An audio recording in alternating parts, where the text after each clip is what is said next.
Aksi penertiban penyalahguna fasilitas umum digelar Satpol PP Kota Padang di kawasan Jalan Kampung Kalawi berujung ricuh. Suasana memanas saat petugas menertibkan usaha barang rongsokan yang memanfaatkan trotoar dan badan jalan sebagai lokasi penumpukan barang. Tidak terima usahanya ditertibkan, pemilik lapak nekat mengeluarkan senjata tajam dan mengacungkannya ke petugas.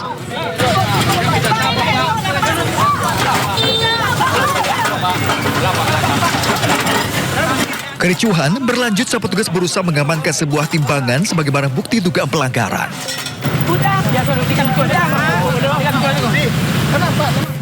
Pemilik usaha terus lakukan perlawanan dan berusaha merebut kembali barang hingga terjadi aksi tarik-menarik.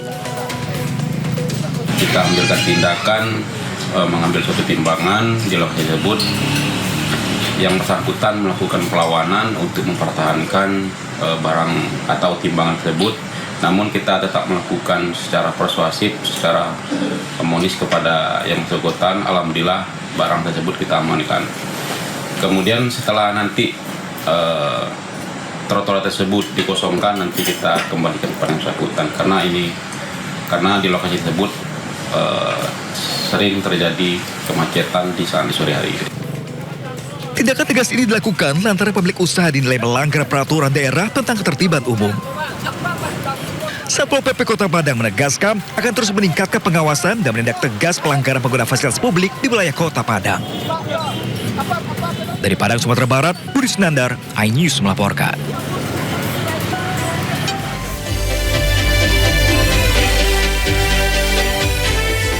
Halo, selamat siang pemirsa Indonesia yang kembali hadir pada aktivitas Anda bersama saya Naufal Zakwan. Berikut berita pilihan siang ini.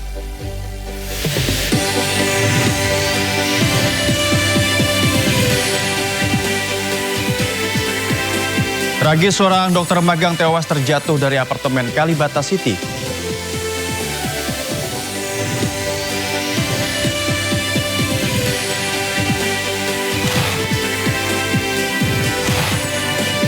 Hingga kini belum ada pihak yang berani mengungkap siapa pemilik emas 74 kg dan uang 543 miliar rupiah di rumah ex Jampitsus Febri Adriansyah.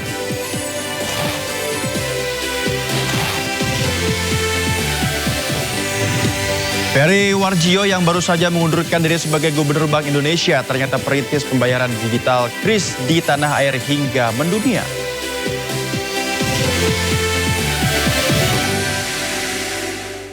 Kita ke informasi pertama pemirsa, kesal permukiman terimbas debu penambangan semen. Puluhan warga di Tuban, Jawa Timur nekat menghadang alat berat.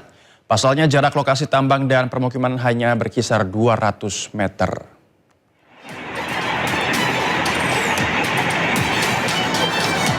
Tak tahan dengan polusi debu, puluhan emak-emak di Dusun Ngetuk, Desa Karanglo, Kecamatan Kerek, Kabupaten Tuban, Jawa Timur, nekat menghentikan aktivitas tambang milik Semen Indonesia Pabrik Tuban. Aksi nekat emak-emak ini dilakukan dengan menghalau setiap alat berat yang hendak beroperasi. Bahkan sejumlah emak-emak menaiki kendaraan petugas keamanan untuk melampiaskan kemarahan. Amarah warga dipicu kondisi debu pekat hasil penambangan bahan semen yang masuk ke permukiman. Jarak tambangnya hanya 200 meter dari perumahan, membuat debu tertiup angin kencang dan menyebabkan warga alami sesak nafas. Ini sudah berulang-ulang kali saya telepon, saya WA. Ternyata entah direspon atau enggak, saya kurang tahu. Masalahnya nyatanya nggak ada balasan. Nyatanya masih berkeliaran sampai warga setempat ini beraksi ke klaser. Tutup blokir klaser ya. Gitu. Itu kan masalahnya satu, Mas ya. Yang kedua, ini masalah penyiraman, Mas. Penyiraman ini kok istilahnya kurang memenuhi syarat gitu lah. Setelah aksi blokade selama 4 jam, warga akhirnya membubarkan diri dengan audiensi. Namun perwakilan perusahaan belum bisa mengambil keputusan lantaran jajaran pimpinan diketahui tengah berlibur. Penundaan keputusan tersebut memicu kekecewaan warga. Warga mengancam jika tuntutannya tak dipenuhi, mereka akan menggelar aksi lebih besar lagi. Dari Tuban, Jawa Timur, Pipit Wibawanto, iNews melaporkan. Parade budaya yang berlangsung di Ponorogo, Jawa Timur diwarnai kericuhan. Ratusan pengunjung yang hadir terlibat saling rebut produk perawatan kecantikan yang dibagikan oleh penyelenggara.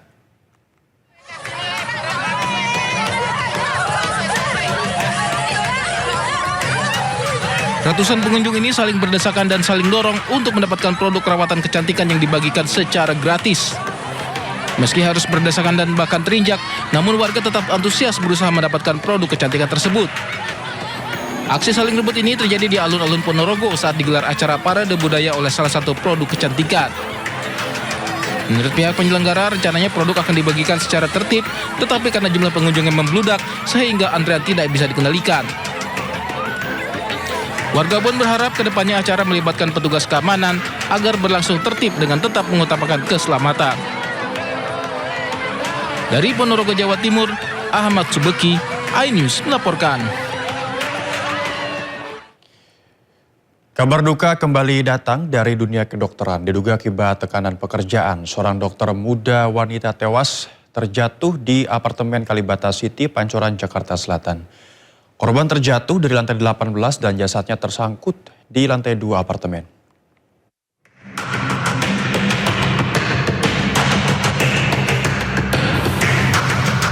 Warga penghuni apartemen dihebohkan dengan peristiwa terjatuhnya seorang dokter muda wanita ZM dari lantai 18 ke lantai 2 di Kalibata, Jakarta Selatan. Petugas segera datang ke lokasi untuk mengevakuasi jasad dan mencari penyebab korban terjatuh. Korban sendiri merupakan warga asal Makassar yang tengah menjalani program dokter internship di sebuah rumah sakit di kawasan Depok, Jawa Barat. Polisi juga sudah melakukan olah tempat kejadian perkara untuk memastikan penyebab pasti korban bisa terjatuh. Sementara sejumlah saksi dan rekaman CCTV sudah diperiksa dan korban selama ini diketahui tinggal sendirian di apartemennya. Usai dievakuasi, jasad dibawa ke kamar jenazah Rumah Sakit Polri Jakarta Timur untuk menjalani otopsi. Usai diidentifikasi, jasad dibawa keluarga dan dibawa pulang ke kampung halamannya. Dari Jakarta, Helmi Sajampati, iNews melaporkan. Polisi menggelar olah TKP lanjutan di klinik Morden, Jakarta Selatan yang diduga menjadi tempat meninggalnya kepala rumah tangga ex-Jampitsus Febri Adriansyah bernama Sutrimo. Polisi juga diperiksa CCTV di sekitar klinik tersebut.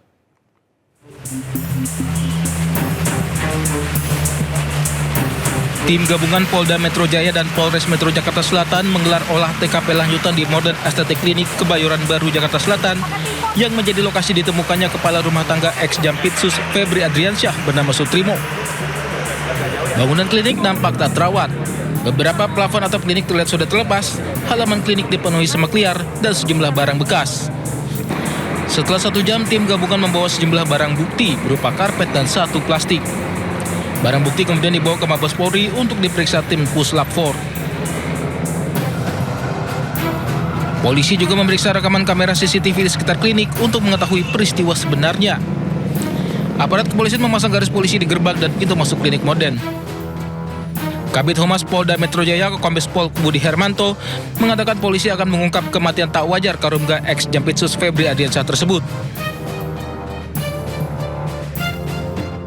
Nah, Polda Metro Jaya pasti akan mendalami informasi sekecil apapun, apalagi terkait tentang hilangnya nyawa seseorang. Apakah itu wajar atau tidak wajar? Ini masih didalami. Pasti nanti kami akan sampaikan kepada teman-teman sekalian update terkini. Tapi yang paling utama adalah kami berterima kasih ada informasi ini berawal dari teman-teman media ataupun penggiat-penggiat media sosial. Sekecil apapun informasi pasti akan didalami oleh Polda Metro Jaya. Sebelumnya, Kamis minggu lalu, Sutrimo ditemukan warga dalam kondisi tak sadarkan diri dan mulut berbusa di halaman klinik Modern. Korban sempat dilarikan warga ke Rumah Sakit Muhammadiyah di Taman Puring, Kebayoran Baru, namun nyawanya tak tertolong. Dikabarkan sebelum meninggal, Sutrimo sempat menelpon saudaranya dan mengeluhkan sakit di bagian lambung.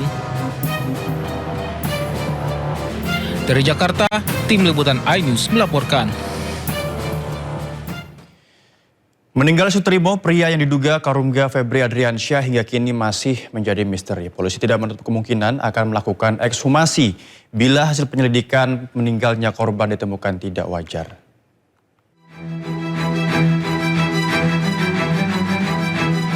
Polda Metro Jaya hingga kini masih mengusut penyebab kematian Sutrimo, pria yang diduga kepala rumah tangga mantan Jampitsus Febri Adriansyah. Polisi menyebut tidak menutup kemungkinan akan melakukan ekshumasi bila hasil penyelidikan kematian korban dinyatakan tidak wajar. memberi ruang kepada keluarga korban yang masih dalam kondisi berduka. Dan kita juga memberikan himbauan apabila memang keluarga korban merasa ada kejanggalan terhadap meninggalnya saudara S, ini bisa membuat laporan kepada Polda Metro Jaya, dan ini lebih pro justisianya lebih tepat, lebih enak untuk kita melakukan pendalaman.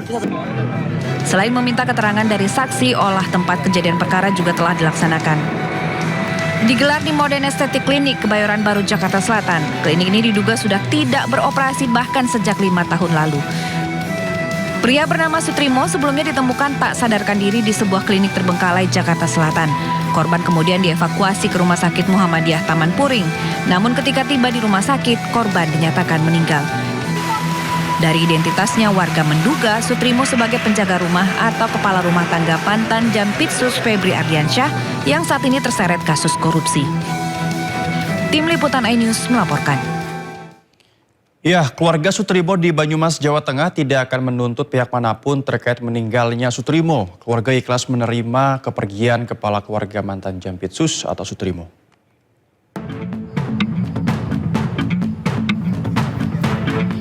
Rasa duka masih menyelimuti keluarga Sutrimo di desa Wilahar Wangon, Banyumas.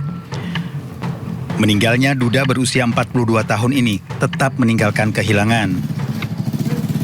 Namun keluarga tidak akan melakukan upaya hukum menerima kematian Sutrimo dengan ikhlas. Pekerja rumah tangga mantan Jampitsus Febri Ardiansyah ini meninggal diduga karena penyakit gula yang sudah akut. Itu pihak keluarga tidak akan menuntut apapun ya Mbak Mary ya. Nggak menuntut. Cuma minta doanya saja, mudah-mudahan dia diterima oleh Allah Subhanahu wa Ta'ala, diamini dosa-dosanya, yang keluarga yang ditinggalkan juga diparingi sehat semuanya, tidak ada halangan suatu apapun. Jenazah korban telah dimakamkan pihak keluarga di TPU Wilahar pada Kamis malam. Dari Banyumas, Jawa Tengah, Saladin Al-Ayubi, iNews melaporkan.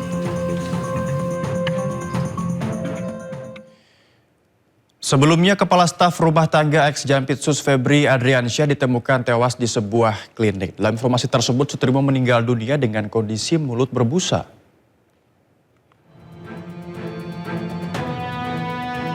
Ya, almarhum Sutrimo, Kepala Rumah Tangga ex-Jampitsus Febri Ardiansyah ditemukan tewas tidak wajar. Korban tewas dengan mulut berbusa. Korban sempat dilarikan ke sebuah klinik terdekat. Korban juga sempat ke Rumah Sakit Muhammadiyah di Taman Puring, Kebayoran Baru, Jakarta Selatan, dan dinyatakan telah meninggal dunia. Dikabarkan almarhum Sutrimo sempat menelpon saudaranya dan mengeluhkan sakit di bagian lambung.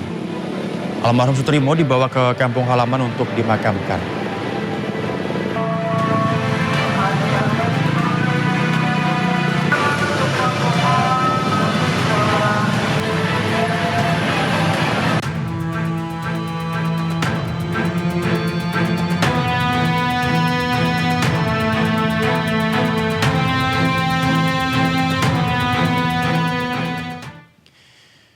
Dan untuk mengetahui perkembangan kasus meninggalnya Sutrimo, Kepala Rumah Tangga ex-Jampitsus Febri Ardiansyah ditemukan tewas tidak wajar. Ada rekan Indira Utomo dan juru kamera Fihir Fauziah yang kini berada di Polda Metro Jaya. Selamat siang Indira, ada perkembangan apa saja terkait meninggalnya almarhum Sutrimo di sana?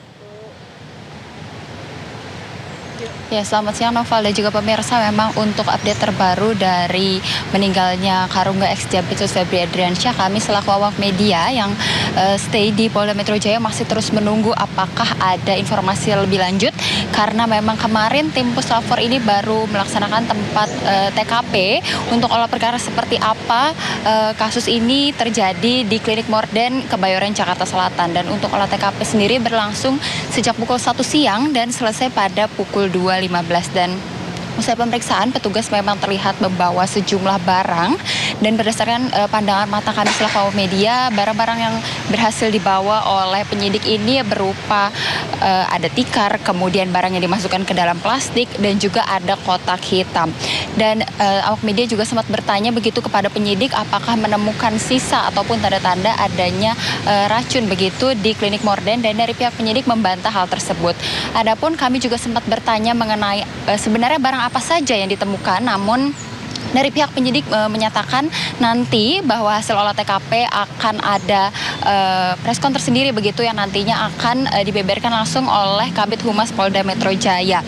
Dan apabila kita melihat kondisi kliniknya sendiri memang sudah termasuk dalam klinik tua, karena berdasarkan informasi ataupun keterangan dari security terdekat mengatakan bahwa klinik Morden ini terakhir beroperasi pada saat pandemi COVID-19. Dan Sutrimo ini sendiri dikatakan sebelumnya memang pernah bekerja juga di klinik Morden kurang lebih 2 tahun dan pernah tinggal sehari-hari di klinik Morden tersebut. Sementara itu keterangan dari kuasa hukum ex Jampitsus yakni Febri Diansyah membuka suara terkait kabar meninggalnya yang diduga kepala rumah tangga atau Karungga ex Jampitsus dan mengaku sebenarnya belum mengetahui hal tersebut. Dan ia menegaskan bahwa tim kuasa hukum saat ini sedang fokus pada penanganan perkara kliennya dan tidak ingin mencampuri karena sedang fokus pada penanganan perkara di Kejagung. Dan juga ia meminta publik untuk menunggu kejelasan lebih lanjut soal kematian Sutrimo nanti pada saat Polda Metro Jaya mengumumkan hasil olah TKP. Sementara itu Naufal. Terima kasih Indira Utomo dan juru kamera Fir melaporkan langsung dari Polda Metro Jaya. Selamat bertugas kembali. Pemirsa, bekas klinik kecantikan yang tidak terurus menjadi tempat almarhum Sutrimo, pria yang sehari-hari disebut mengabdi di rumah ex Jampitsus Febri Ardiansyah meregang nyawa. Meninggalnya almarhum Sutrimo yang misterius dengan mulut dipenuhi busa hanya berselang beberapa hari setelah bosnya terjerat kasus hukum yang penuh kegaduhan. Mungkinkah ini suatu kebetulan atau kematian Sutrimo merupakan pesan berantai di balik selubung kasus besar yang menjerat Febri Ardiansyah? Berikut perbincangan Yudi Handoyo dengan kriminolog Untung Sumarwan.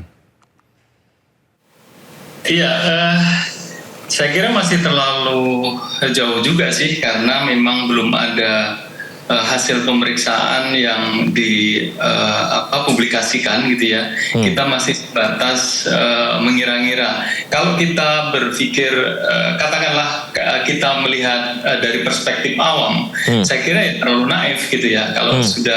Kalau dibilang bahwa itu sebuah kebetulan gitu, karena kebetulannya terlalu kita kayaknya kok nggak percaya gitu kalau itu sebuah kebetulan gitu, nggak pernah terdengar apapun. Misalnya kalau kita lihat dari perspektif viktimologi kan kita harus lihat juga kondisi daripada korban, misalnya siapa ini korban gitu, apa pekerjaannya, terus kemudian aktivitasnya apa sehari-hari, itu kan pasti akan menimbulkan satu tanda tanya besar gitu kalau terus kemudian tiba-tiba bahwa ini sebuah kebetulan dan kebetulannya ini menyangkut kematian gitu ya. Dan kematian kebetulan juga yang terkait atau mungkin orang yang dekat dengan sekarang orang yang menjadi bahan berita, istilahnya bahan berita yang sangat besar gitu. Ini kita tentu saja terlalu jauh atau mungkin terlalu buru-buru kalau kita memutuskan bahwa ini kebetulan atau mungkin juga faktor-faktor lain. Itu sih Mas. Baik, kalau ada beberapa petunjuk yang ya lagi-lagi kita tidak tahu ya Pak Untung ya, apakah ini kebetulan atau tidak. Mulut berbusa, kemudian ada cerita ke keluarga dia sakit lambung, kemudian dia datang ke klinik Morden yang ternyata sudah lama tidak beroperasi. Nah, apakah petunjuk-petunjuk ini sebenarnya sudah menjadi pintu pembuka dari mengetahui sebenarnya? Ya, apalagi kalau kebetulan kok ya yang didatangi itu klinik, tapi klinik yang sudah lama tidak aktif gitu. Apa iya seorang yang mempunyai dalam tanda petik pengaruh, yang ikut orang yang mempunyai pengaruh besar, kemudian dia mendatangi klinik yang kita belum tahu ya tempat tinggal beliau itu di mana gitu ya. terus kemudian mendatangi klinik seperti klinik yang memang sudah tutup sendirian dalam kondisi yang barangkali ketika ditemukan dalam keadaan meninggal itu saya kira juga sudah parah gitu ya, mendatangi sendiri. Tapi terlepas dari itu kalau kita lihat kan sebenarnya kematian itu bisa dilihat dari beberapa hal gitu ya. Ada kematian yang sifatnya alami, ada kematian yang karena bunuh diri, ada kematian yang karena dibunuh, ada juga kematian yang karena kecelakaan gitu. Nah, kalau kita lihat dari kondisi korban, apakah ia kecelakaan, apakah itu alami, apakah itu juga dibunuh atau mungkin yang lain gitu ya. Kalau dilihat dari apa yang terjadi pada tubuh korban, mulutnya berbusa, tentu kecelakaan apa yang menyebabkan mulut berbusa gitu. Kalau alami, masa iya nggak ada latar belakang sehingga menjadi faktor menyebabkan mulutnya berbusa gitu ya. Kalau dibunuh tentu kita harus ada apa istilahnya, harus ada penyelidikan lebih lanjut. Kalau kecelakaan, apa iya kecelakaan itu yang menyebabkan mulutnya berbusa atau mungkin tidak ada luka-luka lain. Itu tentu saja menjadi satu hal yang harus dicari pemecahannya, kira-kira alasan-alasan apa sehingga korban itu bisa seperti itu gitu. Tentu saja ada faktor-faktor lain penyebab sebelumnya gitu ya. Apakah itu memang tadi kalau disebutkan lambung, apa iya lambung itu efeknya sampai berbusa mulutnya gitu ya, atau mungkin faktor lain yang bisa diteliti lebih lanjut. Itu Mas. Almarhum ini Pak Untung merupakan mantan kepala urusan rumah tangga, rumah pribadi. Ketika seseorang terlibat ataupun diduga terlibat dalam sebuah kasus, seberapa jauh seseorang yang pernah menjabat sebagai kepala urusan rumah tangga mengetahui dan bisa menjadi petunjuk untuk mengungkap kasus dari si pemilik rumah tersebut, Pak Untung? Ya, kita analogikan dengan contoh yang sederhana saja gitu ya.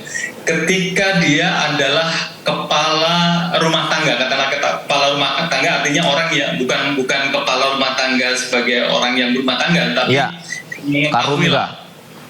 Iya, kira-kira seperti itu. Maka dia adalah orang yang tahu lalu lintas apapun yang ada di dalam, kira-kira seperti itu. Jadi saya kira banyak tahu tentang kondisi rumah itu, apakah yang keluar atau yang masuk gitu ya. Kita orang atau barang, benda atau mungkin yang non benda gitu ya.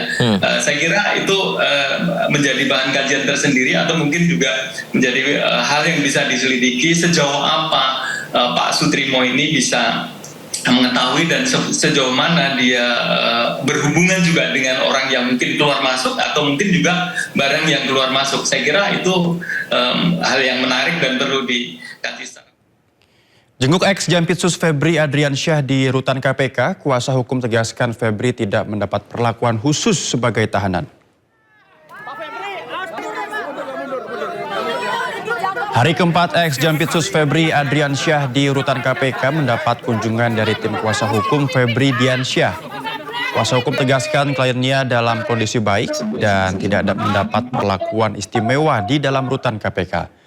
Melalui kuasa hukum ex Jampitsus Febri Adriansyah juga meminta isu di publik jelas, termasuk soal kepemilikan dan sumber barang bukti sitaan yang jumlahnya fantastis.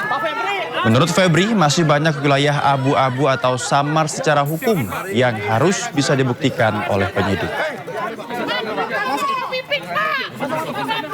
Jadi poin utamanya adalah ada begitu banyak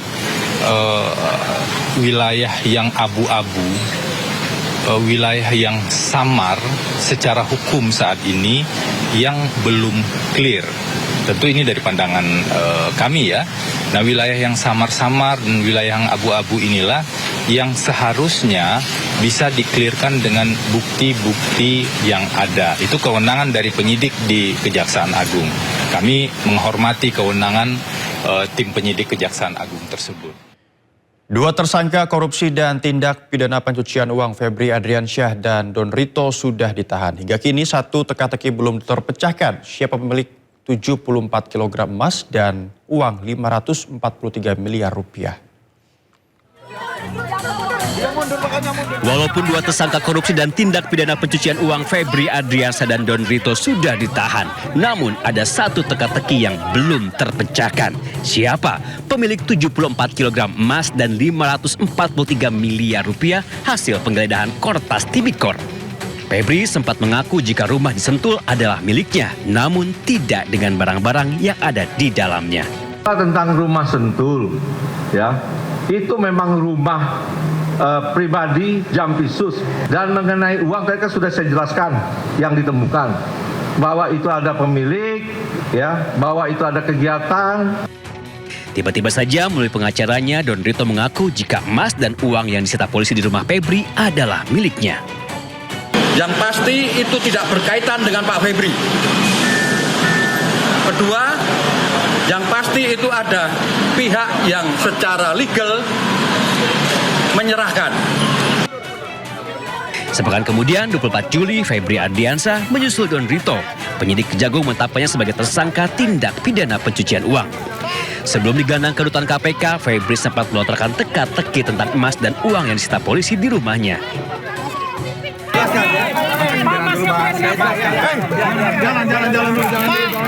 Biar jaksa penyidik ya.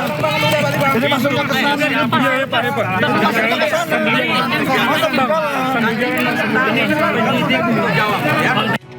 Teka-teki yang dilempar Febri harus dibuktikan oleh penyidik. Ahli hukum pidana menyebut jika uang dan emas di rumah Febri hasil titipan, kemungkinan besar penitipnya adalah pengusaha atau atasan Febri sendiri. Nah, itu kan menjadi pertanyaan, ya, menjadi punya siapa itu? Ya, penyidik bisa membuktikan bahwa itu adalah miliknya, dan kalaupun kemudian dia berargumen bahwa itu dia dititipin, nah pertanyaannya adalah siapa yang berani nitip ke dia? Kan kemungkinannya ada dua, yang berhubungan secara struktural birokrasi gitu ya kan, artinya atasannya atau temennya satu eselon, sama-sama eselon 1 gitu ya kan, bisa seperti itu kan, atau orang lain yang punya hubungan bisnis dengan dia. Kini si pelempar teka-teki sudah dipenjara dengan tudingan tindak pidana pencucian uang atau TPPU. Sementara tim Sembar Kejagung tidak menjelaskan lebih detail kasus TPPU yang dilakukan mantan jaksanya itu. Tim Liputan iNews melaporkan. Kejaksaan Tinggi Jawa Timur masih memburu tersangka lain dalam kasus dugaan korupsi di Kebun Binatang Surabaya senilai 10,2 miliar rupiah. Dan hingga saat ini, Direktur Utama Kebun Binatang Surabaya sudah ditetapkan sebagai tersangka.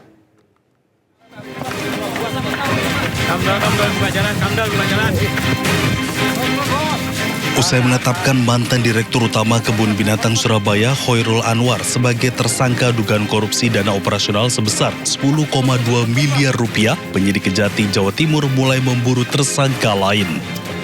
Pengembangan kasus dilakukan dengan memeriksa saksi-saksi tambahan. Kejati Jatim menduga tersangka lebih dari 1 orang. Apalagi dugaan korupsi dilakukan sudah sejak lama. Korupsi itu dimanapun tidak ada yang berdiri sendiri, pasti ada hal yang lain atau pihak lain. Jadi perkara ini masih terus kami dalami oleh penyidik. Pengumpulan alat bukti tentunya terus dilakukan untuk menjunjung tinggi asas praduga tak bersalah. Selanjutnya mengenai kemungkinan adanya keterlibatan dari pihak lain, tentu kami masih menunggu fakta dari hasil penyelidikan tim. Yang dalam ini kalau ditemukan adanya cukup bukti, maka tentu kami lakukan pengembangan. Kasus korupsi dana operasional KBS berhasil terungkap usai adanya laporan dari masyarakat pada tahun lalu.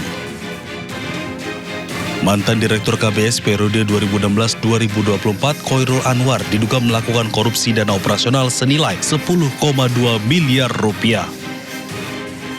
Khairul Anwar diduga mempermainkan dana operasional seperti biaya pakan satwa hingga sarana dan prasarana di Kebun Binatang Surabaya. Dari Surabaya, Jawa Timur, Hari Tambayong, iNews melaporkan. Kepala Bagian Sudaryono menutup 800 lebih SPPG dan memberhentikan ratusan pegawai dalam upaya bersih-bersih. Apakah langkah ini tegas atau terburu-buru? Simak informasinya usai jeda berikut, tetap di Sindo Siang.